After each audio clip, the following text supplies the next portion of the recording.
बिस्मिल्लाहिर्रहमानिर्रहीम। Welcome to lecture number 36 of CS401 computer architecture and assembly language programming. आज हम cover करेंगे storage assess using DOS. तो पहले हमने बायस के ज़रिए से स्टोरेज एसेस देखी थी, उसके डिफरेंट इंटरप्ट्स थे, डिफरेंट सर्विसेज थी। आज हम डॉस की मदद से देखेंगे। ये बहुत इंपॉर्टेंट ऑब्जेक्टिव है कि जो डॉस है वो कुक्ड सर्विसेज देता है। ठीक है, मोर कुक्ड सर्विसेज हमारे पास डॉस में होती हैं। ठीक है, हर चीज़ को ये एक एज अ फाइल जो है ना ये कंसीडर कर रहा होता है। डायरेक्टरी जो है वो एक स्पेशली ऑर्गेनाइज्ड फाइल है। ठीक है, जिसके अंदर फर्दर फाइल्स की डिटेल्स होती हैं। तो डायरेक्टरी भी एक फाइल की तरह ही इंटरप्रेट हो रही होती है ऑपरेटिंग सिस्टम में। तो इंपॉर्टेंट डॉस जो सर्विसेज हैं वो यहाँ पर दी गई हैं। बस इस लेक्चर का यही मसला है, इससे पिछले लेक्चर्स का भी, कि इसके अंदर जो सर्विसेज हैं उनके अंदर रजिस्टर्स की वैल्यू पास करनी है। ये मतलब समझाने वाली चीज़ नहीं है, रट्टा सिस्टम है ये, क्या है, इसको क्या कहा जाए। तो इसके अंदर ज़रूरी होता है कि आपको ना इंटरप्ट का नंबर पता हो और एएच के अंदर क्या वैल्यू पास हो रही है, वो सब सर्विस होती है, ये सर्विस नंबर होता है, वो आपको पता होनी चाहिए। ठीक है, ये ऑब्जेक्टिव के लिहाज से इंपॉर्टेंट होता है। ठीक है, बाकी चीज़ें आप स्किप भी कर सकते हैं। तो अभी हम देखते हैं कि हमारे पास इंटरप्ट 21 जो है वो डॉस में फाइल्स को हैंडल करने के लिए यूज़ हो रही होती है। इसके अंदर अगर हम एच में 3ch पास करेंगे तो ये किसी फाइल को क्रिएट करने के लिए या ट्रंकेट उसको छोटा करने के लिए इस्तेमाल होती है। ठीक है, तो हमारे पास जो CX है उसके अंदर फाइल एट्रीब्यूट्स पास किए जाते हैं, और DX के अंदर हम फाइल नेम पास करते हैं जो ASCII वैल्यू टाइप में हमारे पास जाता है। ठीक है, तो DX जो है उसके अंदर सब में यही है कि फाइल नेम पास हो रहा है। ठीक है, जो ये हमारे पास एक पेयर है। CX में यहाँ पर फाइल एट्रीब्यूट जा रहा है। ठीक है, जब हमने क्रिएट करना है या फाइल को या ट्रंकेट करना है। तो अगर CF क्लियर होगा तो इसका मतलब कोई एरर नहीं है। अगर CF सेट है तो उसके अंदर एरर आ जाएगा। ठीक है, और AX के अंदर हमारे पास एरर की डिटेल्स आ जाएंगी। इसके बाद अगर हमें किसी फाइल को ओपन करना है तो उसके लिए 3DH सर्विस यूज़ होती है। AL में हम शेयरिंग मोड्स पास कर देते हैं कि हम किस मोड में ओपन करना चाह रहे हैं, रीड में, राइट में, रीड एंड राइट में, तो ये सारी चीज़ें पास करते हैं। अगेन वही पेयर है DS DX, इसके अंदर फाइल नेम पास होता है। CL में एट्रीब्यूट मास्क जाता है फाइल का। ठीक है, उसके बाद यही वो चीज़, दोनों फ्लैग्स और एरर की डिटेल्स इसके अंदर आ रही होती है। फिर हमारे पास क्लोज फाइल करने के लिए एग्जिट से आप याद रखें E3EH हम यूज़ करते हैं क्लोज को करने, फाइल को क्लोज करने के लिए। और BX में फाइल हैंडल पास होता है। फाइल हैंडल से मुराद वो डिटेल्स हैं, वो नंबर हैं जो कि फाइल को ओपन करते वक्त जनरेट होते हैं। जैसे हमने यहाँ पे फाइल ओपन की तो एक फाइल हैंडल जनरेट हो जाता है। ठीक है, वो फाइल हैंडल से ही हम उसको क्लोज करते हैं, फाइल हैंडल से ही रीड करते हैं, फाइल हैंडल से राइट करते हैं। और ये जो हैंडल्स होते हैं ये BX में पास होते हैं। ठीक है, इसी तरह हमारे पास अगर फाइल से रीड करना तो उसके लिए देखें, क्लोज करने के लिए हमारे पास E था, रीड करने के लिए F है। ठीक है, तो 3FH हम यूज़ करते हैं AH में। BX में फाइल हैंडल जाता है। जब भी हमने रीड करना होता है ना तो हम नंबर ऑफ बाइट्स भी पास करते हैं, वो हम CX में काउंटर है तो नंबर सारे काउंटर में ही जा रहे होते हैं। DSDX में बफर फॉर डाटा जाएगा। ठीक है, जो पहले फाइल नेम जा रहा था अब फाइल नेम से हम ओपन कर चुके हैं, हम बफर बनाएंगे DSDX पेयर के अंदर। ठीक है, और वही हमारे पास रिटर्न एरर वाली सारी डिटेल्स हैं। उसके बाद हमारे पास अगर हमने किसी फाइल को राइट करना है तो हम 40H सर्विस यूज़ करते हैं। BX में फाइल हैंडल जाते हैं और नंबर ऑफ बाइट्स CX में हो जाती हैं। शुक्र अल्हम्दुलिल्लाह सारी सेम चीज़ें हैं। DSDX में डाटा टू राइट जाता है। ठीक है, यहाँ पे बफर था रीड करने के लिए, यहाँ पे अब हम राइट कर रहे हैं तो डाटा होगा DSDX में। ठीक है, और वो रिटर्न वाली चीज़ें वही एरर वाली है। डिलीट करना है अगर फाइल को तो 41H सर्विस यूज़ होती है। DSDX में हमारे पास फाइल नेम जाता है कि हमने किस फाइल को डिलीट करना है। ठीक है, उसके बाद रिटर्न एरर वाली चीज़ें वही सारी हैं कि अगर फ्लैग क्लियर होगा तो कोई एरर नहीं है, अगर क्लियर नहीं है सेट हो तो कोई एरर होगा, और फिर हम AX में एरर कोड देख लेंगे। अगर आपने फाइल की करंट पोजीशन को सेट करना है, यानी कहाँ से रीड कर रहे हैं, कहाँ राइट कर रहे हैं, तो उसके लिए 42H सर्विस यूज़ होती है। ठीक है, AL में ओरिजिन ऑफ द मूव होता है। Origin of the move reference के किस रेफरेंस से आप, अगर फॉर एग्जांपल आप कह रहे हैं 5 नंबर आगे शिफ्ट कर दो, तो आप ओरिजिन बता रहे हैं, रेफरेंस बता रहे हैं किस ओरिजिन से आगे 5 नंबर आपने मूव करना है, तो ये फाइल पोजीशन के लिए ओरिजिन AL में पास होता है। ठीक है, BX में फाइल हैंडल पास होता है। उसके बाद CXDX चेंज हो गया पेयर, यहाँ पर हमारे पास ऑफसेट पास होता है CXDX में। ठीक है, पहले हम डाटा और बफर वाली सारी काम कर रहे थे, फाइल नेम पास कर रहे थे तो DSDX में जा रहा था। ठीक है, अब हमने ऑफसेट पास करना है, नंबर वाली चीज़ पास करनी है, तो D की जगह CX आ जाता है, काउंटर रजिस्टर आ जाता है। ठीक है, एरर वाली वही चीज़ है कि CF में एरर फ्लैग है। ठीक है, DXAX में हमारे पास न्यू फाइल पोजीशन आ जाती है। ठीक है, न्यू फाइल पोजीशन हमारे पास रिटर्न हो रही होती है DXAX में, अगर हमारे पास कोई एरर नहीं है। अगर एरर है तो AX में एरर कोड आ जाता है। DX हमारे पास यही चीज़ थी। ठीक है, यही वाला था। साथ में जो पेयर बन रहा है AX का वो बेसिकली एरर होता है तो उसमें एरर आता है, एरर नहीं होता तो उसके अंदर पोजीशन आ जाती है, अपडेटेड पोजीशन। ठीक है, फाइल के एट्रीब्यूट्स यानी फाइल की डिटेल्स प्रॉपर्टीज़ अगर हमने लेनी हो तो उसके लिए हम क्या करते हैं, फाइल नेम पास करते हैं DSDX में और 4300H सर्विस यूज़ करते हैं। CF में एरर फ्लैग आता है, CX में फाइल एट्रीब्यूट्स आ जाते हैं और AX में एरर कोड आता है अगर कोई एरर है। अगर हमने फाइल एट्रीब्यूट सेट करने हैं तो इससे एक नंबर इंक्रीज करते हैं, 4301 हम यूज़ करते हैं सेट करने के लिए।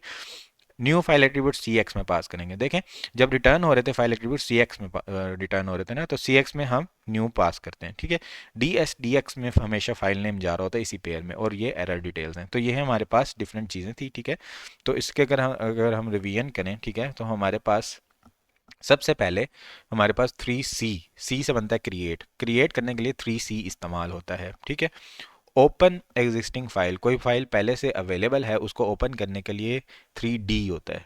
ठीक है, क्लोज करने के लिए एग्जिट से याद कर लें 3E होता है। ठीक है, रीड करने के लिए रीड फ्रॉम फाइल है।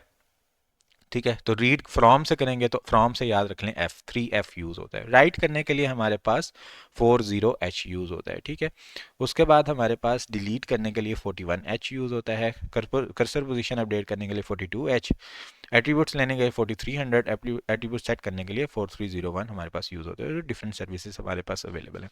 ठीक है, तो अगर हम इन सर्विसेज का इस्तेमाल करते हुए कोई कोड लिखें तो हम देखेंगे कि हमारे पास अगर दो फाइल सेम है या नहीं और उनके कंटेंट्स सेम है या नहीं, ये हमने देखना है।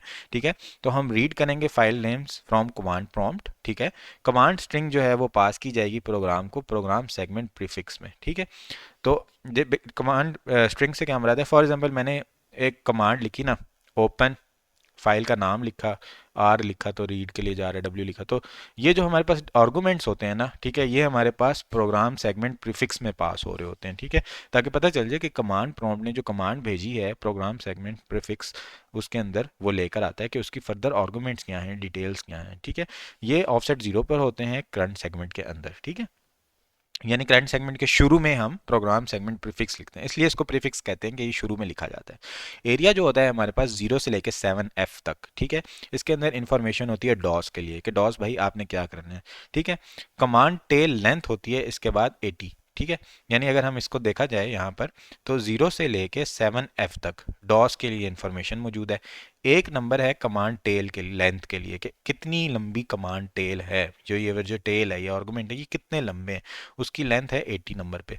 फिर इसके बाद एक नंबर पे ये आ गया 81 से लेके एंड FF तक हमारे पास क्या होता है, टेल होती है असल, यानी स्ट्रिंग यहाँ पे मौजूद है। स्ट्रिंग की लेंथ पहले बता दी गई है कि ये आगे जो आपने जो स्ट्रिंग रीड करनी है कितनी लेंथ की रीड करनी है। ठीक है, तो ये हमारे पास कमांड टेल का कॉन्सेप्ट होता है। ठीक है, अच्छा, जो एक्चुअल कमांड टेल होती है ये टर्मिनेट होती है कैरेज रिटर्न से। ठीक है, कैरेज रिटर्न समझ लें एंटर से। ठीक है, जैसे स्ट्रिंग में हम 0 यूज़ कर रहे थे, ठीक है, $साइन यूज़ कर रहे थे, तो कैरेज रिटर्न हम यूज़ कर रहे होते हैं कमांड टेल की टर्मिनेशन के लिए। ये इंपॉर्टेंट ऑब्जेक्टिव है। ठीक है, अगर अब इस कोड को देखा जाए, ठीक है, देख लेते हैं चले, लेकिन काम लंबा हो जाएगा। ओके, तो सबसे पहले हमारे पास क्या हो रहा है, फाइल कंपैरिजन किया जा रहा है डॉस सर्विसेज की मदद से। ठीक है, तो फाइल नेम हमने रखने के लिए सेव, फाइल नेम 1 और नेम 2 सेव रखने के लिए एक जगह क्रिएट कर ली। ठीक है, जिसको हमने 128 साइज़ का रख लिया। ठीक है, ताकि हमारा फाइल नेम हम उसके अंदर सेव कर लें। फिर हम हैंडल्स बना रहे हैं फाइल के, जो हैंडल रिटर्न होते हैं फाइल को ओपन करने से। ठीक है, वो हम इस जगह सेव रखेंगे हैंडल 1 हैंडल 2 पे।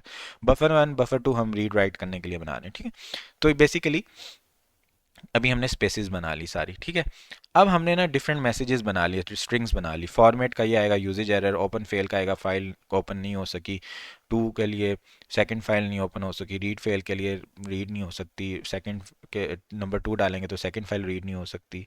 ये डिफरेंट एरर्स हैं, स्ट्रिंग्स हैं। डिफरेंट का मतलब फाइल्स आर डिफरेंट और सेम का मतलब फाइल्स आर सेम। तो जो भी हमने स्क्रीन पर प्रिंट करना है वो हम यूज़ कर लेंगे। ठीक है, तो अब हमारा प्रोग्राम यहाँ से स्टार्ट हो रहा है। ठीक है, तो उससे पहले हमने सारी स्पेसिस जो है ना वो बनाई थी। ठीक है, और जंप स्टार्ट से हम स्टार्ट पे आ जाते हैं। ठीक है, अब CH में हमने 0 पास किया। ठीक है, CL में हमने 80 पास किया जो कि हमारे पास टेल की लेंथ है। ठीक है, अब फर्स्ट स्पेस को हमने लीव कर देना, क्योंकि फर्स्ट जो हमारे पास स्पेस होती है ना वो तो लेंथ होती है, तो उसको हमने डिक्रीज कर दिया CX को। ठीक है, अब हम क्या करते हैं, DI में पास करते हैं स्टार्ट ऑफ द लेंथ जो कि है हमारे पास 82, और AL में हम पास करते हैं पैरामीटर सेपरेशन के लिए 20, यानी एक ये स्पेस हमने इसके अंदर पास कर दी। ठीक है, अब हम क्लियर करते हैं और रिपीट करते हैं CX के लिहाज से। जितनी CX की वैल्यू देखें, लेंथ CX में चली गई है, लेंथ के लिहाज से रिपीट होता रहेगा और स्कैन होगी स्ट्रिंग।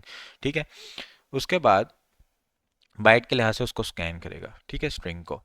अब अगर वो स्ट्रिंग इक्वल है, ठीक है, तो आप पैरामीटर 2 पे चले जाओ, ठीक है, यहाँ पर आ जाओ, ठीक है।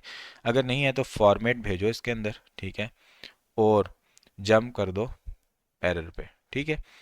अब अगर ये हमारे पास रीड हो गई, ठीक है, अब हमने स्कैन कर लिया, पूरी स्ट्रिंग हमारे पास रीड होगी, डैमेज नहीं है, तो हम पैरामीटर 2 पे आएंगे, ठीक है। यहाँ पर आके हम क्या करेंगे, सी एक्स को स्टोर कर लेते हैं क्योंकि अभी हमने इसको यूज़ करना है, ठीक है। एस आई में 82 पास करेंगे जो हमारा स्टार्ट ऑफ द पैरामीटर है। अब डी एक्स, ये नहीं, ये कमांड टेल है। अब डी एक्स जो है, सॉरी सी एक्स जो है, उसको क्या करेंगे, डी आई के सेट कर देंगे, ठीक है, क्योंकि सी एक्स के अंदर टोटल वैल्यू लेंथ की, तो डी आई एंड पे चला गया लेंथ के, बिल्कुल ठीक है। अब सब्ट्रैक्ट किया सी एक्स से 82, ठीक है, तो हमारे पास पैरामीटर साइज आ गया, ठीक है। उसके बाद हमने डिक्रीज कर दिया ताकि स्पेस हमारी जो है ना वो इग्नोर हो जाए। अब डी, क्योंकि वो कैरेज रिटर्न है हम उसको इग्नोर कर रहे हैं। डी आई के अंदर हमने फाइल नेम 1 पास कर दिया, ठीक है, इसका एड्रेस, ठीक है, और रिपीट कर दिया कि फाइल नेम के अंदर सारा जो जो भी डाटा था ना वो सारा फाइल नेम 1 के अंदर चला जाए, ठीक है। उसके बाद हमारे पास जो फाइल है उसको हमने टर्मिनेट करना है, तो उस ज़ीरो से तो हमने क्या किया कि अभी वो लास्ट पे पॉइंट कर रहा था, ठीक है, रिपीट होने के बाद फाइल नेम सारा सेव हो गया, फाइल नेम के एंड पे हमने ज़ीरो रख दिया, और जो सी एक्स की पुरानी वैल्यू थी हम वापस ले आए। ऐसा ही जो है अब नेक्स्ट फाइल नेम के ऊपर चला जाए, ठीक है, क्योंकि पहला फाइल नेम तो यहाँ पर हो चुका है। अब उसको नेक्स्ट पे लेके जाते हैं। डीआई में फाइल नेम, डेस्टिनेशन में फाइल नेम 2 वाला एड्रेस रखा, और इसी तरह ये वाला जो काम हमने फाइल नेम 1 के लिए किया था फाइल नेम 2 के लिए किया, और एंड पे ज़ीरो पेस्ट कर दिया। यानी अभी तक हमने इस पूरे कोड में क्या किया है कि हमारे पास जो दोनों फाइल नेम्स थे उनको अपनी जगह पर लेकर आए हैं, अपने memory file name 1 file name 2 में लेके आए और उनके एंड पर ज़ीरो ज़ीरो लगा दिया है, ठीक है। अब हमने क्या करना है कि एक सर्विस है 3D सर्विस हमारे पास ओपन करने के लिए यूज़ होती है, ये हम ऊपर देख चुके हैं। एच में 3D पास किया, फाइल ओपन होगी। एल में जो है ना हमने ज़ीरो पास किया कि ये मोड है हमारा, फाइल मोड एल में पास करते हैं ज़ीरो, हम इसको रीड ओनली मोड में कर रहे हैं। अब डी एक्स में हमारे पास फाइल नेम का एड्रेस जाएगा जो हम स्टोर कर चुके हैं, ठीक है। अब इंटरप्ट 21 जो है ये डॉस डॉस सर्विस हम कॉल करेंगे, ठीक है। अच्छा, अगर तो हमारा कैरी आ जाता है, ठीक है, तो हम ओपन 2 पर जाएंगे कि फाइल नंबर 2 को ओपन करेंगे। अगर नहीं होता तो ओपन फेल्ड डीएक्स में मूव करेंगे और एरर पे जंप करके ओपन फेल्ड वाली जो स्ट्रिंग है वो प्रिंट कर देंगे, ठीक है। उसके बाद हमारे पास ओपन 2 में हम गए, हैंडल 1 में, अब ए एक्स में ना हैंडल आता है फाइल का, ठीक है, तो हमने हैंडल 1 में उसको सेव कर लिया, ठीक है। अब दूसरी फाइल ओपन करने के लिए एच में 3D पास किया, ज़ीरो पास किया, फाइल 2 पास की, डी एक्स में इंटरप्ट 21 कॉल किया डॉस सर्विस को, ठीक है, तो हमारे पास फाइल ओपन होगी, ठीक है। तो अगर हमारा कैरी नहीं आया तो स्टोर 2 पे चले जाओ, ठीक है। अगर कैरी आ गया है तो अब आप क्या करो, यहाँ पर ओपन फेल 2, फाइल ओपन नहीं हो चुकी, एरर पे जाओ और ओपन फेल 2 को प्रिंट कर दो, ठीक है। अब हमने इसका हैंडल स्टोर कर दिया दूसरी फाइल का। अब दोनों फाइल ओपन हो चुकी हैं, उनके हैंडल स्टोर हो चुके हैं, ठीक है। अब हमने करना है रीड लूप, ठीक है। अब from, read from file, from से हमने एफ याद किया था, 3F रीड के लिए होता है, एच में पास किया, बी एक्स में हैंडल पास किया, ठीक है। सी एक्स में हमने number of bytes to read pass कर दिया। अब बफर 1 हमने पास किया डी एक्स में कि इसके अंदर आप रीड करो, इंटरप्ट 21 जनरेट करेंगे तो फाइल से रीड होकर बफर 1 में आ जाएगा, ठीक है। अच्छा, अब अगर हमारा एरर नहीं आया, कैरी फ्लैग अगर सेट नहीं है, तो अब आप रीड 2 पे जाओ, फाइल दूसरी रीड करो, ठीक है। अगर है तो रीड फेल इसके अंदर डालो और एरर जनरेट कर दो कि पहली फाइल से हम रीड नहीं कर पाए। रीड 2 में जाएंगे, ठीक है, ए एक्स की वैल्यू को पुश करेंगे, ठीक है, नंबर ऑफ बाइट्स कितनी रीड हो चुकी थी। ए एच में 3F पास करेंगे, यानी from, read from file pass करेंगे। बी एक्स के अंदर हैंडल पास होता है, हैंडल 2 दूसरी फाइल रीड करने लगे हैं। सी एक्स में टोटल साइज उसका पास हो जाएगा, number of bytes to read. D X के अंदर हम बफर 2 पास करेंगे कि रीड करके बफर 2 में डाल दो, इंटरप्ट 21 जनरेट करेंगे, फाइल से रीड होगा, बफर 2 में चला जाएगा। अगर तो हमारा कैरी नहीं है तो चेक करो दोनों फाइलों को कि दोनों जो फाइल से हमने डाटा रीड किया वो बराबर है या डिफरेंट है, ठीक है। अगर तो रीड ही नहीं हो पाई, एरर का कैरी आ गया था, तो अब आप क्या करो, रीड फेल पे जाओ और वो एरर प्रिंट कर दो, ठीक है। अच्छा, अब हमने चेक करना है, सी एक्स को पॉप किया, ठीक है, नंबर ऑफ बाइट्स जो हमने फाइल रीड की थी वो हमने सी एक्स के अंदर पुश की हुई थी पहले पिछली फाइल की, वो हमने वापस ले आई। अब कंपेयर किया ए एक्स को सी एक्स से, ठीक है, कि नंबर ऑफ बाइट सेम है। अब सेम अगर हैं तो हम आगे चेक करेंगे कि वो लेंथ सेम है, तो अब उनको बारी बारी चेक करेंगे, कंपेयर करेंगे, ठीक है। अगर तो हमारे पास वो लेंथ ही डिफरेंट है तो हम डिफरेंट पे जाएंगे और फाइल डिफरेंट प्रिंट कर देंगे एरर में जाकर, ठीक है। अगर हमारे पास वो लेंथ सेम आ गई है तो अब हम क्या करेंगे, टेस्ट ए एक्स डिफरेंस उनका निकालेंगे, ठीक है, कि ज़ीरो बाइट तो नहीं है, ठीक है। अगर ये ज़ीरो के इक्वल है ए एक्स, ठीक है, तो आप क्या करो, आप बस यहाँ से ही जाओ, सेम पे जाओ, लेंथ ही ज़ीरो है तो बस सेम फाइलें, ठीक है, प्रिंट कर दो। अगर तो सेम नहीं है, अब आपने कंपेयर करना है। कंपेयर करने के लिए आप क्या करेंगे, सोर्स और डेस्टिनेशन कंपेयर करने के लिए कंपेयर स्ट्रिंग बाइट वाला हम यूज़ करेंगे कमांड, ठीक है। तो एसआई में बफर वन डाला, सोर्स बफर वन ले ली, डेस्टिनेशन बफर टू ले ली, जहाँ यानी बफर वन में पहली फाइल का डाटा पड़ा है, बफर टू में दूसरी फाइल का डाटा पड़ा है, ठीक है। अब रिपीट किया, सी एक्स की वैल्यू, सी एक्स में हमने फाइल का साइज़ डाला हुआ है, ठीक है। उसको कंपेयर किया, बाइट के लिहाज से कंपेयर होता रहेगा, ठीक है। अगर तो हमारा कंपेयर हो गया, ठीक है, और हम फाइल के बिल्कुल एंड पर पहुंच चुके हैं, ठीक है, तो हम क्या करेंगे, एक चेक थ्री पर आएंगे। अगर तो नहीं होता, ठीक है, बीच में कोई मसला आ जाता है, कोई फाइल कोई डिफरेंट हो जाता है, हमारा एरर फ्लैग अगर ज़ीरो हो जाता है, ठीक है, तो हम क्या करेंगे, सॉरी, एरर फ्लैग हमारा ज़ीरो नहीं सेट होता, ज़ीरो इक्वल के सेट में टाइम पे होता है, तो हम क्या करेंगे, डिफरेंट मैसेज डालेंगे और एरर कर देंगे। अगर ज़ीरो ही रहता है हमारा, तो हम क्या करेंगे, ए एक्स में 4096 के क्या 4096 प्रिंट हो गई, कंपेयर हो गई हैं, ठीक है। अगर कंपेयर हो गई हैं तो रीड लूप में आप चले जाओ, ठीक है, डी एक्स के अंदर सेम डालो, ठीक है, और अब आप प्रिंट कर दो, ठीक है। प्रिंट करने के लिए हम क्या करेंगे, डी एक्स के अंदर जो वैल्यू थी, ए एच में 9 पास करेंगे, इंटरप्ट 21 सर्विस कॉल करेंगे, ये डॉप सर्विस है जो आउटपुट के लिए यूज़ होती है। ए एच में हम ये जब हमने प्रिंट कर दिया, फाइल को क्लोज करेंगे, 3 ई पास करेंगे, एग्जिट से हमने ई याद रखा था, ठीक है। बी एक्स में हैंडल वन जाएगा और interrupt 21 file handle one clause हो जाएगा, हैंडल टू भी क्लोज करेंगे और अपना प्रोग्राम भी टर्मिनेट कर देंगे। इस तरह से हमने दो फाइल्स को कंपेयर कर लिया। बहुत ही कॉम्प्लेक्स कोड था, लेकिन होप है आपको समझ आ गई होगी, मैंने एक्सप्लेन कर दिया डिटेल में। अच्छा, एक और इंटरेस्टिंग सर्विस जो डॉस प्रोवाइड करता है फाइल के लिहाज से, ठीक है, वो क्या है कि मेमोरी को एलोकेट करना या मेमोरी को फ्री करना। तो यहाँ पर एक इम्पोर्टेंट पॉइंट है अंडरस्टैंड करने के लिए कि जब भी प्रोग्राम डॉस में चलता है तो जितनी भी अवेलेबल मेमोरी होती है ना, वो हम उसको एलोकेट कर देते हैं। ये पहले भी हमने चीज़ देखी थी, ठीक है। अब कोई और अगर हमने प्रोग्राम चलाना है तो हम उसको एग्जीक्यूट करने के लिए मेमोरी अवेलेबल नहीं होती, ठीक है।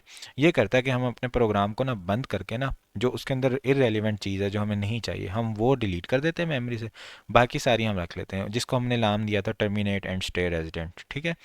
तो अब मेमोरी जो है, अगर हमने एक्सप्लिसिटली फ्री करनी है कि हमारे प्रोग्राम जो हैं उसको मेमोरी आप फुल दी हुई है, उसमें से थोड़ी जो है ना आप फ्री कर दो ताकि एक और प्रोग्राम रन हो जाए, तो उसके लिए भी डॉस हमें सर्विसेज देता है, ठीक है। तो सबसे पहले अगर हम किसी प्रोग्राम को मेमोरी एलोकेट करना चाहते हैं तो उसके लिए हमारे पास जो सर्विस यूज़ होती है, ठीक है, वो 48H यूज़ होती है, ठीक है। इंटरप्ट तो 21 हमारे पास यूज़ हो रहा है डॉस में, ठीक है। अब 48 में आ गए हम, ठीक है, 48 तक हमारी कहानी पहुंच गई। तो बी एक्स में हम पास करते हैं नंबर ऑफ़ प्रोग्राम पैराग्राफ्स जो एलोकेट, कितने पैराग्राफ्स हमने एलोकेट करने हैं, ठीक है। तो रिटर्न हमारे पास होगा सी एफ, अगर सेट है तो एरर है, ठीक है। ए एक्स में हमारे पास क्या हो जाएगा, एरर कोड आ जाएगा, या फिर सेगमेंट ऑफ एलोकेटेड ब्लॉक आ जाएगा कि जो ब्लॉक एलोकेट हुआ है उसका सेगमेंट है किधर, रेफरेंस किधर है। बी एक्स में हमारे पास size of largest available block आ जाएगा in case of the error. For example हम कह रहे थे हमें 100 जितनी जगह दे दो, लेकिन वो कहता है जगह जो है ना वो 50 अवेलेबल है, तो वो बी एक्स में पास हो जाएगा कि 50 आप ले लो, 100 हमारे पास नहीं है। अच्छा, अगर हमने मेमोरी फ्री करनी है तो उसके लिए हम क्या करते हैं कि 49H यूज़ करते हैं, और सेगमेंट जो है हमारे पास वो ES में हम पास करते हैं जिस ब्लॉक को हमने फ्री करना है, ठीक है। तो यही हमारे पास एरर कोड और एरर फ्लैग होते हैं, CX और AX। अगर हमने रीसाइज करना है किसी मेमोरी ब्लॉक को, ठीक है, एक तो ये था कि हमने एलोकेट कर दी, इतनी मेमोरी एलोकेट कर दो, एक था हमने फ्री कर दी कि ये मेमोरी जो है ना आप ये सेगमेंट है ब्लॉक का, इसको फ्री कर दो। एक ये है कि हमने रीसाइज करना है, उसको इंक्रीज करना है या डिक्रीज करना है, तो उसके लिए हम यूज़ करते हैं 4AH, ठीक है। बी एक्स में हम न्यू साइज पास करते हैं पैराग्राफ में कि अब नया साइज इसका क्या होना चाहिए, कम है या ज़्यादा, जो भी है। ई एस में हम सेगमेंट पास करते हैं कि वो ब्लॉक कौन से सेगमेंट में पड़ा है जिसका साइज हम कम ज़्यादा करना चाहते हैं, ठीक है। उसके बाद हमारे पास रिटर्न होगा सी एफ में error flag, C F as error flag act करेगा, ए एक्स में एरर कोड होगा, और बी एक्स में मैक्सिमम पैराग्राफ अवेलेबल आ जाएंगे। जो हमारे पास मेमोरी एलोकेट में था वही हमारे पास यहाँ पर है रीसाइजिंग में, कि बी एक्स में हमारे पास जो अवेलेबल चीज़ है वो आ जाती है, हमारी ख्वाहिश तो और होती है। फिर अगर हमने लोड करना है किसी प्रोग्राम को या एग्जीक्यूट करना है, ठीक है, तो उसके लिए हम 4BH यूज़ करते हैं। AL में टाइप ऑफ लोड जाता है, ठीक है, जैसे कोई प्रोसेस है वो अपना चाइल्ड बना रहा है, ठीक है। अगर वो कहता है कि सिर्फ मेरा चाइल्ड बने तो उसके लिए ज़ीरो पास करेगा कि भाई लोड हो सिर्फ। अगर वो चाहता है कि मेरा चाइल्ड बन के एग्जीक्यूट भी हो, लोड भी हो जाए और एग्जीक्यूट भी हो जाए, ठीक है, तो उसके लिए वो ज़ीरो यूज़ करता है कि वो कहता है अगर मेरा जो प्रोग्राम है वो लोड भी हो एग्जीक्यूट भी हो, तो उसके लिए वो ज़ीरो पास करता है। अगर वो चाहता है मेरा प्रोग्राम सिर्फ लोड हो, ठीक है। एग्जीक्यूट ना हो तो उसके लिए वो 1 पास करता है। DSDX में हमारे पास जो है प्रोग्राम नेम चला जाता है, जैसे फाइल नेम पहले जा रहा था। ESBX में हम पैरामीटर ब्लॉक पास कर देते हैं और यहाँ पर हमारे पास रिटर्न के लिए वही यूज़ हो रहे होते हैं। अब पैरामीटर ब्लॉक जो हम कर रहे होते हैं पास ESBX के अंदर, उसके अंदर क्या क्या चीज़ें होती हैं, ठीक है। ऑफसेट 00H पे हमारे पास segment of the environment to copy for the child process, यानी हमारे पास इन्वायरमेंट क्या होगा, उसके वेरिएबल्स क्या होंगे, सारी चीज़ें क्या होंगी चाइल्ड प्रोसेस के लिए, वो हमारे पास सबसे पहले हम शुरू में रख देते हैं 02H। उसके बाद हम रख देते हैं print pointer to the command tail, कि कमांड टेल जो है चाइल्ड को कौन सी चाहिए उसका पॉइंटर आता है 02H में, ठीक है। 06H जो है उसके अंदर हम पास कर देंगे first FCB, file control block पहला कौन सा है, ठीक है, जो हमने चाइल्ड को कॉपी करना है। फिर सेकंड कंट्रोल ब्लॉक जो होता है वो हम 0AH में भेज देते हैं। फिर 0EH जो है वो सब प्रोग्राम इनिशियल SSP। अच्छा, अब कोई प्रोग्राम है ना, उसका स्टैक पॉइंटर ये हमारा होल्ड करता है 0EH, और 12H के अंदर हमारे पास CSIP आ जाता है रिटर्न पे, ठीक है। तो अगर चाइल्ड होगा तो उसका CSIP आ जाएगा, अगर चाइल्ड को एग्जीक्यूट नहीं करना तो जो पेरेंट है उसी का CSIP रहेगा 12H में। ये हमारे पास पैरामीटर ब्लॉक होता है, ठीक है, जो पास हो रहा होता है। अब एक एग्जांपल है जो मल्टीटास्किंग कर्नल क्लाइंट को यूज़ करेगा। मल्टीटास्किंग चैप्टर में जो था, जिसके अंदर हम क्या कर रहे थे, डिफरेंट प्रोग्राम्स को मल्टीटास्किंग से चला रहे थे। एक सर्कल बना हुआ था, एक नंबर था, ठीक है, और एक स्ट्रिंग थी जो ऊपर से नीचे स्क्रॉल कर रही थी। अब वो प्रोग्राम भी चलाएंगे, लेकिन उसके साथ साथ हमें ये चीज़ करेंगे कि जो तीनों थ्रेड हमारे चलेंगे ना, उसके बाद हम एक न्यू इंस्टेंस एग्जीक्यूट कर सकते हैं, ठीक है, कमांड प्रॉम्प्ट की। यानी पहले ही होता था हमारा प्रोग्राम चल रहा है तो बस चल रहा है, हम फर्दर कुछ नहीं कर सकते। अब हम कमांड प्रॉम्प्ट की एक न्यू इंस्टेंस बनाएंगे, एक नया कमांड प्रॉम्प्ट चलेगा, अब उसके अंदर हम कोई और प्रोग्राम भी चला सकते हैं, ठीक है। तो उसके लिए हमने क्या करना है कि जो हमारी टोटल मेमोरी मिल गई थी ना पुराने प्रोग्राम को, उसमें से कुछ फ्री कर देनी है, कमांड प्रॉम्प्ट को भी मेमोरी दे देनी है। कमांड प्रॉम्प्ट में अब हम कुछ प्रोग्राम ओपन करना चाहें, एडिट करना चाहिए, कुछ नई चीज़ें चलाना चाहिए, वो हम चला सकते हैं, ठीक है। तो हमारा कोड है, इसको देख लेते हैं। सबसे पहले हमारे पास पैरामीटर ब्लॉक का लेआउट है, जिसके अंदर हमारे पास CSIP DS ES और पैरामीटर्स, ठीक है, ये सारी चीज़ें यहाँ पर पास हो रही हैं। उसके बाद हमारे पास पैरामीटर ब्लॉक के लिए जगह है, लाइन नंबर की जगह कैरेक्टर्स हैं हमारे पास जो मूव करेंगे, स्ट्रिंग है जो मूव करेगी ऊपर से नीचे की तरफ, ये सर्कल बनाएंगे कैरेक्टर्स, ये ऊपर से नीचे मूव करेगी, ठीक है। और हमारे पास एक मैसेज लेंथ है, ठीक है, 12, और टेल है जो हम पास कर रहे हैं, ठीक है। यहाँ पे टेल कुछ भी नहीं है, बस स्पेस खाली जा रही है, ठीक है, कोई आर्गूमेंट यहाँ पास नहीं हो रहा, लेकिन हमने कुछ ना कुछ उसको रखने था, हमने स्पेस रख दिया, ठीक है। command.com हमारी जो कमांड पास हो रही है, और एग्जीक्यूशन का हमारा ब्लॉक है जो यहाँ पर हमने रखा हुआ है, ठीक है। अब हम स्टार्ट पे जंप करते हैं, ठीक है, जाते हैं, क्या किया हमने कि पैरामीटर ब्लॉक जो है हमारा, उसके अंदर हमने सबसे पहले CS डाला, 4 पे उसके हमने DS डाला, 2 पे माई टास्क डाला जो ऑफसेट था, 6 पे ES डाला, और हमारे पास जो 8 था उसके ऊपर हमने पैरामीटर पास किया, ठीक है। तो ये हमारे पास इसका पैटर्न था जो हमने यहाँ पर कमेंट्स में बताया, ठीक है। उनकी जगह CSIP DS ES और पैरामीटर की वैल्यू तमाम हमने पास कर दी, ठीक है। अब हमने क्या किया, अब ये पैरामीटर कब हम पास करेंगे, जब कोई नंबर होगा उसको हमने इंक्रीज करना है या ऐसा हमने कुछ काम करना है, ठीक है। तो अभी तो हमने क्या करना है, पहले वाले में हमने जो हमारी टास्क है उसके अंदर देखते हैं कि क्या है माई टास्क में। अच्छा, माई टास्क में एक में तो हमने सर्कल बनाना था, एक में हमने स्ट्रिंग ऊपर से नीचे लेके जानी थी, और वो माई टास्क 2 थी, और एक जो थी उसके अंदर हमने नंबर को इंक्रीज़ करना है। तो डिफरेंट टास्क को हम लोड करते हैं और इंटरप्ट 80 के ज़रिए जनरेट कर रहे होते हैं। जो हमने इंटरप्ट 80 थी ना, उसके अंदर हमने न्यू PCB वाली वो सारा किया था कि इनिशियलाइज PCB करो और उस थ्रेड को जनरेट करो। तो ये हमारा थ्रेड यहाँ पे एक जनरेट हो रहा है, दूसरे थ्रेड की वैल्यू हम सेव करके फिर उसको जनरेट कर रहे हैं, फिर तीसरे का पैरामीटर ब्लॉक जनरेट करके उसको भी हम जनरेट कर रहे हैं, ठीक है।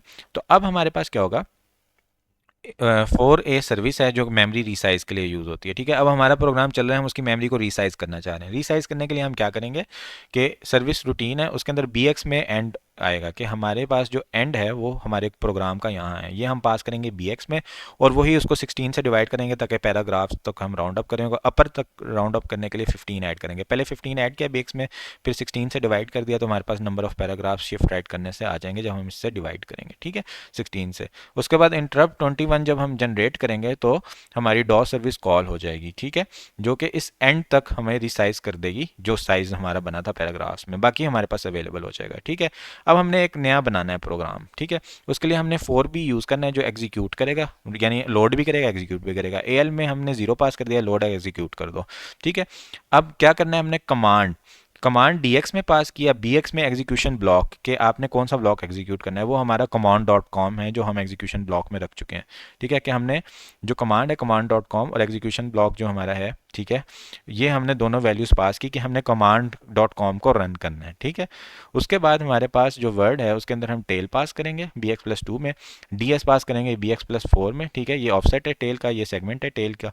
ठीक है, उसके बाद हम इंटरप्ट 21 जनरेट करेंगे तो हमारे पास command.com रन हो जाएगा। अब उसके अंदर हम कुछ प्रोग्राम एडिट करने, रन करने, जो भी करना है, जंप डॉलर से क्या होगा, इनफाइनाइट लूप में चलता रहेगा। तो हमारे जो 3 थ्रेड पहले चल रहे थे वो भी चलते रहेंगे, और उसके अलावा हमारे साथ साथ हम कुछ और ओपन करना चाहते हैं तो वो भी हम ओपन कर लेंगे। हमने कोई एडिट करना है, कुछ करना है, हम सारी चीज़ें कर सकते हैं। तो यहाँ हमारा लेक्चर एंड होता है। Thank you so much joining and watching. अपनी दुआ में याद रखिएगा। टेक केयर, अल्लाह हाफिज़।